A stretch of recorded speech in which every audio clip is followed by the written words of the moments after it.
J'ai 76 ans, je vis à la Grande Motte à l'heure actuelle, espérons que ça durera.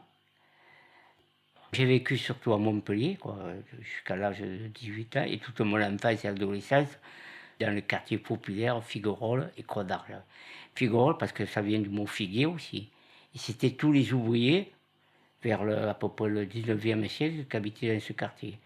J'étais de très petite taille. À l'époque, on était mal nourris aussi, il ne faut pas oublier, puisqu'on était encore juste après la guerre, quoi. Et entre nous, chacun avait un surnom, hein. Et moi, dans mon école, enfin, on m'appelait le microbus parce que un des plus petits, tout simplement. Mais on acceptait parce que chacun avait son surnom. Hein. L'autre, c'était le roi. On ne se vexait pas, quoi. Ah, quand j'étais enfant, je ne me battais pas souvent. Hein. Si, mettons, j'ai pris une raclée, parce que comme j'étais plus petit, c'était plus facile. Et un jour, je me suis dit, c'est fini. Et à la sortie de l'école, en général, au lieu de me battre, ben, je prenais des pierres, je poursuivais jusqu'à la fin de la rue, à coups de pierre. J'ai deux pierres, évidemment. Après, j'étais tranquille. Hein. Moi, j'habite à Figueroa, en haut, dans le quartier populaire. Et juste après le plan cabane, à la rue, le cours Gambetta, c'était tous les riches de Montpellier. Ils nous méprisaient. Il n'y avait pas beaucoup de kilomètres hein, pour être méprisés. Quand je dis, déjà, on avait un peu l'accent de Montpellier, alors qu'eux, ils n'avaient pas tout à fait l'accent de Montpellier. Déjà. Hein? Et un mépris parce qu'on était des filles d'ouvriers. Hein. Ah oui, oui. Quand tu comme ça, enfin, moi, je me sens pas bien. Je ne le montre pas, mais ah oui. Certains te méprisent, faut pas rêver. Hein. Quand ils se croient supérieurs à moi, je ne le supporte pas. Qu'on soit égal, c'est normal. Mais se sentir supérieur, tu as l'air d'un pouc, ou je sais pas, je te dis ça facilement, quoi. Mais tu te prends pour qui pour me dire que je suis un pouc? Tu crois plus intelligent que moi? J'accepte des gens qui soient plus intelligents que moi, attention, parce qu'ils m'instruisent. C'est la loi de la jungle, hein. Quand on est souvent le plus petit, la fille à côté, de faire le joli cœur, faire voir que qu'on est bien musclé. On dit souvent qu'ils sont agressifs. C'est pas qu'ils sont agressifs, c'est qu'ils sont souvent agressés. Le problème que j'ai rencontré, c'est toujours pareil, hein, c'est des gens beaucoup plus physiques que moi, quoi. Et évidemment, comme on me reprochait souvent, c'est d'être bagarreur parce que justement, je me suis jamais laissé faire. Alors que d'autres auraient dû. Moi non, dès qu'on m'embête, je rentre dans le chou. Voilà, ça c'est ma façon de. C'est ma mentalité aussi. Hein. J'aime pas qu'on m'embête, j'embête personne, mais dès qu'on m'embête, même un petit peu, disons que je ne me raisonne pas. Je vais y aller, pas dire oh il est plus fort que moi et tout, faire le vide. Puis dire bon ben, j'y vais. Mais pas penser que je vais détruire ou n'importe. N'oublier qu'on est faible, qu'on peut être rapide, et surtout que bon, c'est tout, on vide le cerveau, puis voilà. Et on attaque, quoi. Ou on défend, ça dépend comment on se trouve, quoi. Mais surtout le vide. Le mental, c'est le vide. À l'école maternelle, souvent, les gosses entre eux, ils sont très racistes. Dès qu'il y a une différence, hein, c'est humain, hein, attention, c'est comme ça. Et ma fille, ça la faisait pleurer quand elle appelait chinois. Bon, mon fils, lui, il avait le bon réflexe de dire eh oui, je suis chinois. Et je les ai pris avec moi, tout simplement pour apprendre à se défendre, pas attaquer, attention. L'apprentissage de l'attaque, l'apprentissage de la défense. Et moi, je leur ai appris ça pour la vie. Moi, je leur ai appris à se faire respecter. C'est-à-dire que le gars qui t'insulte, tu l'énerves tellement pour qu'il t'attaque. Mais il faut qu'il ait la punition, c'est-à-dire avec une technique de pied, de poing, et partir. C'est tout simplement. Il faut qu'ils soient fiers de leur métissage, il faut qu'ils soient fiers, voilà, c'est tout. Qu'ils soient fiers de ce qu'ils sont. Et ils ne sont pas bagarreurs. Je leur ai jamais montré qu'il fallait attaquer. Mais dès qu'on t'attaque, il faut attaquer. Il ne faut pas subir. Surtout, voilà, ne pas subir. Faire craquer, c'était tout simple. Enfin, voilà l'esprit. Tu me traites le sale chinois. Enfin, bon, bref, c'était souvent ça d'ailleurs. Et en général, tu t'es regardé, toi. Tu es moche comme tout. Donc, automatiquement, l'autre, tu vas voir que je suis moche, il va attaquer. Parce que comme c'est un imbécile heureux, à un moment donné, il se croit supérieur, il va attaquer. Parce que si on l'insulte plus, il va s'énerver. Et c'est là qu'il ne va pas réfléchir, il va attaquer n'importe comment. C'est la technique, quoi. L'aïki, ça a été très intéressant, parce que justement, par rapport au karaté, l'aïki, le gabarit n'a pas d'importance. puisqu'il y en a un qui attaque tout ça. Et surtout, l'aïki, c'était un couple, je me rappellerai toute ma vie, qui venait de Nîmes, un dimanche matin.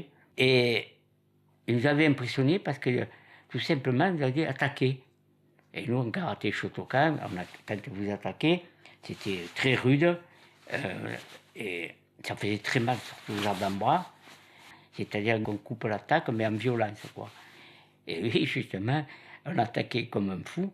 Et hop, on rencontrait personne. On était dans le vide. Alors ça s'appelle un aïkido, le tai sabaki. Et tout simplement, on rencontrait lui, puis porter les techniques, on se retrouvait par terre, on ne savait pas pourquoi. Et c'est là que j'ai commencé l'aïkido, quoi. Je me souviens que justement, que c'est pas en faisant quelque chose de fort physiquement, même si on a des gros bras, hein, ou alors des belles techniques en karaté, Shotokan, parce que je dis bien parce qu'il y a plusieurs formes de karaté, hein, c'est que rencontrer le vide, c'est impressionnant pour quelqu'un qui tape, puis il n'y a plus personne. On peut comparer ça presque à la boxe anglaise. L'esquive, la boxe anglaise, ça tape à tout va, mais le plus beau, justement, c'est de précéder et l'esquive en anglais. Beaucoup voient le coup qui part, qui fait mal. Le plus beau, justement, c'est l'esquive au bon moment, taper juste au bon moment, sans se faire défigurer. Et c'est ce qui se passe en Nike. C'est-à-dire, j'attaque au fort, le gars, il esquive, et le petit millième de seconde, pas besoin de forcer. Et en anglais, c'est pareil. Les KO, c'est pas le gars, c'est juste au bon moment qu'il a tapé. C'est un peu comme l'aïki, dans le fond. Et c'est là que je me suis aperçu que, évidemment, qu'on le veuille ou non, un gars qui fait 20 30 kilos de plus, la boîte technique, c'est pas suffisant, quoi. Non. Après, je continuais quand même le karaté et l'aïki. Je faisais toujours les deux en même temps. Parce que justement, l'aïki, ça servait à dire le gars de croire qu'il est puissant, surtout à et hop, on esquive, puis on y porte le coup qu'il faut. On appelle un tsuki, souvent c'est tsuki, ça veut dire coup de poing. Disons qu'en aïki, on peut toujours pratiquer parce qu'on n'essaie pas de riposter, on essaie tout simplement de se défendre et d'éviter le combat. En aïki, non, on n'essaie pas de gagner. Il n'y a pas de compétition. Il y a de l'esthétique qui rentre dedans aussi. Montrer qu'on est dans la spirale, mais que c'est pas brutal, mais efficace en même temps. C'est pour ça que c'est un art. L'art, ça veut dire quoi? Qu'on peaufine. On ne voit pas la brutalité, on voit que la finalité. Avant de faire l'AVC, 15 jours, 3 semaines avant, j'avais fait, avec le collègue boxeur, on ne se tapait pas comme des brutes, pour sentir les coups, mais pas pour se faire mal.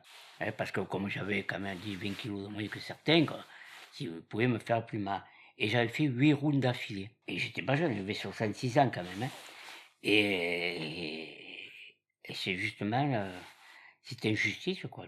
Quand j'ai dit que j'avais 66 ans, on m'a donné la cinquantaine, en tout cas, hein.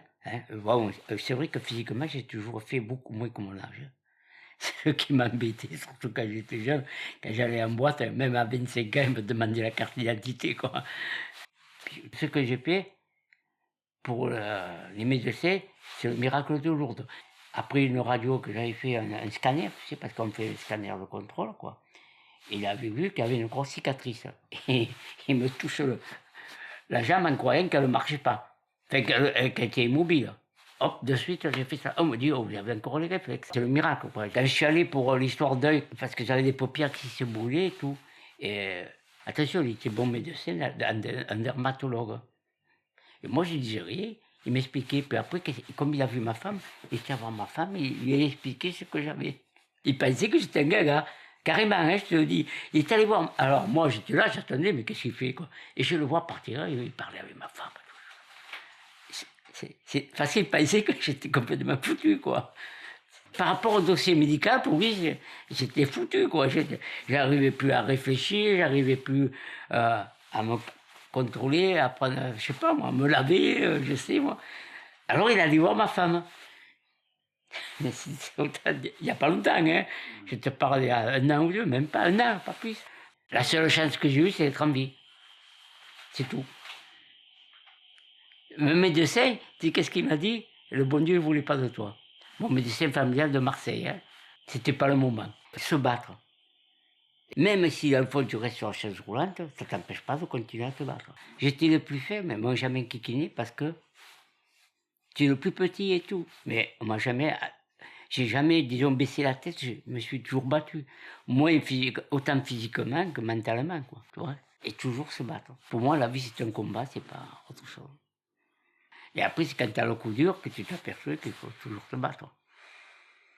Je le faisais inconsciemment, mais là, par contre, je le fais consciemment. Quand je vis la vessie, je l'ai fait consciemment, quoi. Il n'y avait pas de solution. Ou tu te battais, ou tu restais sur la chaise. C'est tout simple. Fort. Il faut être fort mentalement, hein. Très fort même. Oui, mais plus tu te laisses couler, au plus tu coules. C'est le problème, il n'y a pas. Au plus tu lèves, au plus tu coules. Mais il y en a d'autres, malgré qu'ils aient une très grande maladie. J'ai vu des exemples de maladies très. De Charcot, tout ça. Je suis admiratif. Moi, je ne suis plus conscient parce que j'ai eu ça. Mais je suis honnête, avant que j'ai eu ça, bon, mais quand tu as eu ça, tu t'aperçois comme il se bat le mec. Chapeau, hein. La récupération, ça fait pour moi et surtout pour ma femme aussi. Et oui, c'est pour éviter que. Pour montrer que je peux m'en sortir, quoi, que je ne suis pas qu'un infirme. C'est pour ça, des fois, que malheureusement, il y a beaucoup. Disons, je suis colérique, quoi. Des fois, j'aime pas qu'on m'aide, ou ce qui est embêtant quand on a un AVC, c'est qu'on ressent. On est brut. Ça, c'est. Ça m'en est, quand je dis péter les plombs, c'est. Et ça monte, ça monte, ça monte. Quand ça me prend, c'est. Elle a souffert, ma femme, ça vaut, attention, hein. C'était incontrôlable, hein. Attention, hein, c'était plus grave, quoi. C'est quand, mettons, on commence à être mieux, comme maintenant, que ça devient très, très pénible. Quand je dis pénible, c'est un petit mot, quand même. Sauf, bizarrement, quand je suis sur le tatami, j'oublie tout ça. J'oublie mon handicap et tout. Même, évidemment, je travaille plus à gauche qu'à droite, mais j'oublie tout ça. Parce qu'il y a les copains autour de moi, j'oublie. Et dès que je sors, c'est l'enfer. Et ce que je vis à l'heure actuelle, c'est que je suis dans la vie commune, quoi, entre guillemets, ça m'enquiquine au maximum. Et des fois, même mieux, maintenant, comme je conduis, des fois, je ne me rappelle même plus que je suis handicapé. Et quand quelqu'un qui m'embête, je vais à la châtaigne, quoi. Et j'y vais.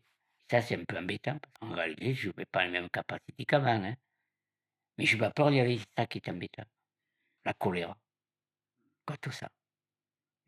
Très forte. Au début, surtout, quand je lisais, je ne comprenais pas les phrases. Hein, positif, négatif, je ne savais pas le lire. Pas que je ne savais pas lire, je ne le voyais pas. C'était tout bête et méchant. Et ça m'arrive encore, hein, attention. Malheureusement, ce qu'on les AVC, l'exemple pas, ça ne sert à rien. Beaucoup disent ça. C'est archi faux. Parce que le cerveau, lui, il se paralyse, il est dans le confort.